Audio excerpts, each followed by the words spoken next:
Salut à tous, bienvenue sur la chaîne, je suis très content de vous retrouver pour cette vidéo puisqu'iOS 26.2 est disponible pour tout le monde. On va faire le point sur toutes les nouveautés dans cette vidéo. Sur mon écran, j'ai une mise à jour qui pèse plus de 8 Go, mais il est possible que pour vous, ça soit bien moindre. Ça dépend évidemment de la version sur laquelle vous étiez juste avant. Avant de commencer, si vous aimez les vidéos sur iOS, les trucs astuces, eh bien vous êtes sur la bonne chaîne. Donc surtout, n'hésitez pas à vous abonner pour ne manquer aucune vidéo. Allez, c'est parti. Quelles sont les nouveautés avec cette nouvelle version iOS 26.2 ? Et vous allez voir que pour ceux qui suivent déjà la chaîne, il y a quelques nouveautés dont je n'avais pas encore parlé. Et pour vous donner un avant-goût du programme, eh bien voilà ce que propose iOS 26.2. Donc des nouveautés dans l'application podcast, musique, santé, Liquid Glass, Freeform, la traduction en direct, bref, quand même pas mal de trucs à se mettre sous la dent. Et c'est parti. La première nouveauté, ça concerne Liquid Glass et pour ça on va dans les réglages, luminosité et affichage. Ici on va retrouver une ligne qui s'appelle Liquid Glass, on clique dessus et donc on a ce nouveau menu. Et là j'ai deux possibilités, soit teinté, soit transparent, et ça va me permettre justement d'ajuster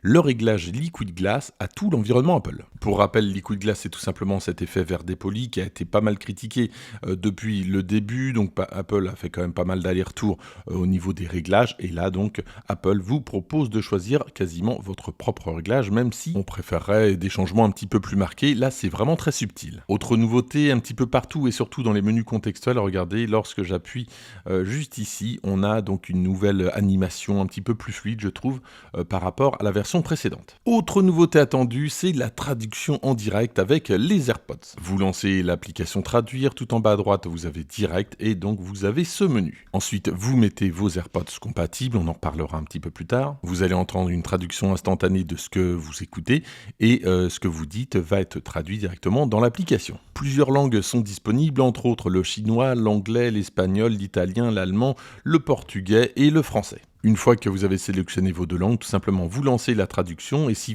alors ici donc ça va être anglais-français, si votre interlocuteur parle en anglais, vous allez donc avoir la traduction en français directement sur les AirPods mais également sur l'écran. Alors si moi je parle justement, donc je vais avoir ça, j'ai la transcription donc en français et juste en dessous la traduction, donc je peux montrer ce que je suis en train de dire en français, donc traduit en anglais, et sur la gauche, vous voyez, il y a un petit bouton lecture qui permet tout simplement d'avoir la synthèse vocale qui lit en anglais ce que vous avez dit en français. Et à l'inverse, lorsque l'interlocuteur parle, vous pouvez soit lire la traduction ou soit l'écouter directement en français depuis les AirPods. Concernant les AirPods compatibles, on a l'AirPods 4 à leur version ANC, on a l'AirPods Pro 2e génération et 3e génération. Et comme tout passe par Apple Intelligence, il faudra non seulement avoir activé Apple Intelligence, mais évidemment avoir un iPhone compatible, donc à partir du 15 Pro. Autre nouveauté iOS 26.2, ça concerne l'application podcast. On a 3 nouvelles fonctions et malheureusement, j'ai dû chercher un podcast américain pour que ça fonctionne. J'ai pas trouvé de podcast français compatible. Regardez, la première nouveauté, ça concerne les chapitres.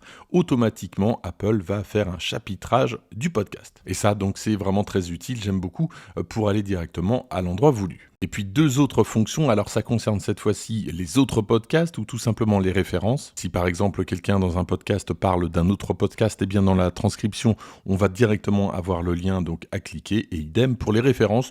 Donc c'est plutôt pratique, mais pour l'instant, j'ai rien vu de tel pour des podcasts français. On reste dans l'audio, mais cette fois-ci, on va dans l'application musique. Alors la première chose, c'est pas lié à iOS 26.2 directement, mais c'est le récap, comme tous les mois de décembre, le récap de l'année. Donc vous allez pouvoir trouver pas mal de statistiques sur toutes vos écoutes de 2025. Mais la nouveauté donc d'iOS 26.2 concernant l'application musique, c'est tout simplement que vous avez la possibilité de voir les paroles même si vous êtes en mode hors ligne. Autre nouveauté d'iOS 26, cette fois-ci ça concerne l'application santé. Et plus précisément d'ailleurs le sommeil, puisqu'un nouveau score de sommeil fait son apparition avec cette nouvelle version. Pour avoir un score très élevé, on doit être entre 96 et 100%, mais le reste des scores a été abaissé puisque pour avoir un score très élevé maintenant, il faut être entre 80 et 95% contre 86 et 95% auparavant. Le pourcentage était de 0 à 40% pour avoir un score très faible.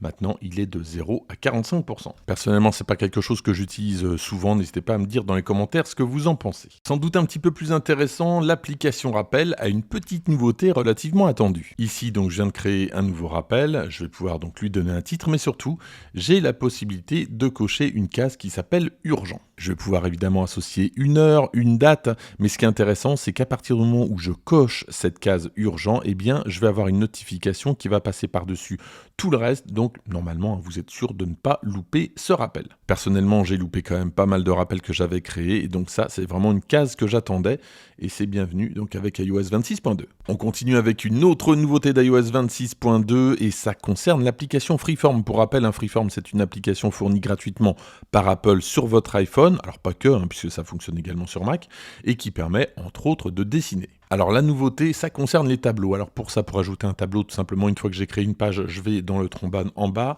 je fais ajouter un tableau, et donc j'ai mon tableau que je vais pouvoir redimensionner. Je vais pouvoir écrire à l'intérieur, évidemment. L'intérêt, vous l'avez compris, c'est d'avoir un document structuré. Par exemple, si je veux ajouter une illustration, donc c'est juste ici, je vais prendre celui-ci, voilà, donc ça va l'insérer directement, et après je peux le passer de case en case, ça va le dimensionner à la bonne taille. Bref, ça peut être pratique pour ceux qui utilisent Freeform. Autre nouveauté, mais alors celle-ci est uniquement cosmétique, et elle concerne une autre application fournie par Apple. L'application, c'est Mesure, que vous connaissez sans doute, qui intègre notamment un niveau à bulles, voilà, et donc ce niveau à bulles a un petit peu évolué par rapport à la version précédente, et intègre donc maintenant l'apparence Liquid Glass. Autre nouveauté d'une autre application d'Apple, alors celle-ci elle est un petit peu plus récente, elle est apparue avec iOS 26, c'est l'application Jeux. Lorsque vous allez lancer pour la première fois cette application, si vous l'utilisez, vous allez avoir cette pancarte, et toutes les nouveautés sont indiqué juste ici, la possibilité notamment de trier les jeux par taille, pourquoi pas, la prise en charge des manettes, et autre nouveauté, on en avait déjà parlé dans les versions bêta, c'est tout simplement le suivi des scores améliorés et en direct. Autre nouveauté d'iOS 26.2, ça concerne AirDrop et la possibilité d'envoyer un code à usage unique pour partager des fichiers. Alors concrètement, qu'est-ce qui se passait avant avec AirDrop? Si vous souhaitiez partager un fichier avec une personne qui n'était pas dans vos contacts déjà, fallait activer AirDrop pour tout le monde, et ça fonctionnait pendant 10 minutes. Pendant ce temps-là, donc, vous étiez ouvert à tout le monde, et là, ce qui change tout simplement, c'est que vous allez pouvoir envoyer un code à scanner à votre interlocuteur, et celui-ci va pouvoir vous partager des fichiers AirDrop pendant une durée de 30 jours maximum. Évidemment, vous allez pouvoir révoquer, mais en tout cas, c'est plus sécurisé. Autre nouveauté, alors cette fois-ci, on va dans les réglages accessibilité, audio et visuel, et on va tout en bas, mais vous allez voir que cette nouveauté ne concerne pas forcément les personnes qui sont sourds ou malentendants, ça concerne vraiment tout le monde. Ça s'appelle le clignotement pour les alertes. Alors vous connaissez sans doute cette fonctionnalité, puisqu'elle est utile depuis un petit moment, notamment lorsque vous recevez une alerte, eh bien vous avez votre flash qui se met à clignoter, donc ça c'est très visuel. Vous pouvez toujours le faire, mais vous pouvez aussi faire clignoter l'écran. Donc vous le voyez ici, on peut désactiver ou activer la fonction, on peut choisir si on veut une alerte par flash LED ou par l'écran, ou par les deux. Et puis après, il y a des options, notamment si vous souhaitez avoir des alertes, si votre écran est verrouillé ou non. Dans mes tests, j'ai eu quand même quelques difficultés, et c'est vrai que j'ai vu dans les forums qu'il y avait pas mal de personnes qui se plaignaient de cette fonction, en tout cas qui ne fonctionnait pas comme il le fallait. Donc n'hésitez pas à me dire dans les commentaires si ça fonctionne parfaitement chez vous.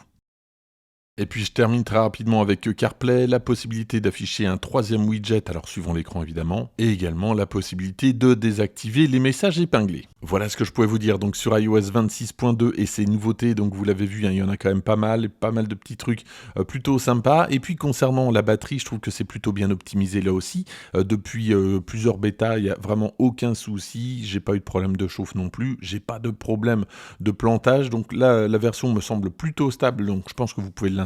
Si vous avez des craintes, en tout cas, attendez encore quelques jours pour laisser passer donc le gros des installations, mais normalement, il ne devrait pas y avoir trop de problèmes. Merci en tout cas d'avoir suivi cette vidéo jusqu'au bout. N'hésitez pas à la liker, à la partager, à vous abonner. Et moi, je vous dis à très bientôt pour d'autres vidéos, notamment iOS 26.3 qui arrive en bêta très rapidement.